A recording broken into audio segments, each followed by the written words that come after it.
Our next guest has one of the lowest targets on the street at 41.50, remains skeptical about an expected acceleration into earnings next year.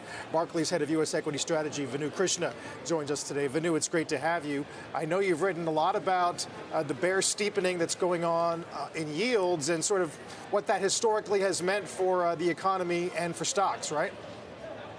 Yeah, I mean, if you look at a lot of the questions we've been getting is the re-steepening of the curve and what it means for markets. And what's different around this time is it's a bear steepener. In other words, it's a long end, which is going up.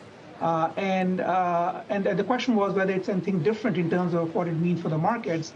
And we did find a parallel to this, but this was in the inflationary period, which is broadly consistent with the kind of period we are in, even though in those high inflation periods in the 60s, 70s, and 80s, it was far higher.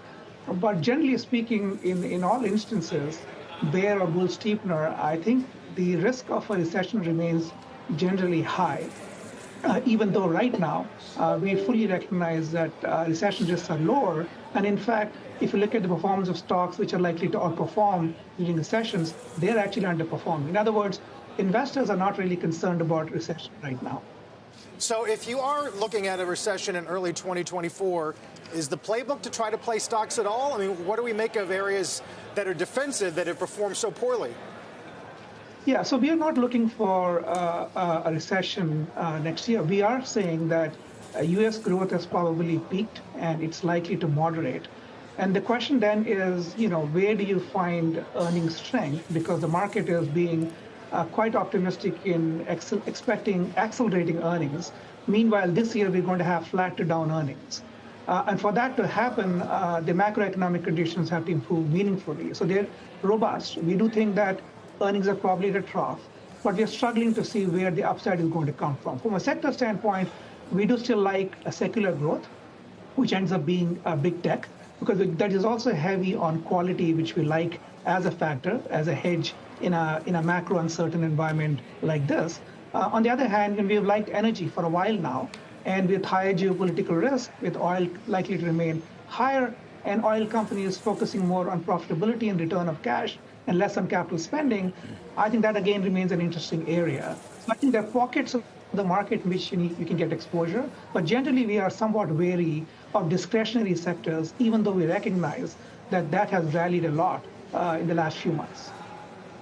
Is it hard to make a call on the market without knowing whether the labor market is really going to soften meaningfully? Because that's been the big surprise, right? That the jobs have held up, and that's helped the consumer, and that's kept inflation firm, and that's been a headwind over the last few months for stocks. Exactly. That's been the headwind for a while, but the difference is now the market is finally taking notice of it.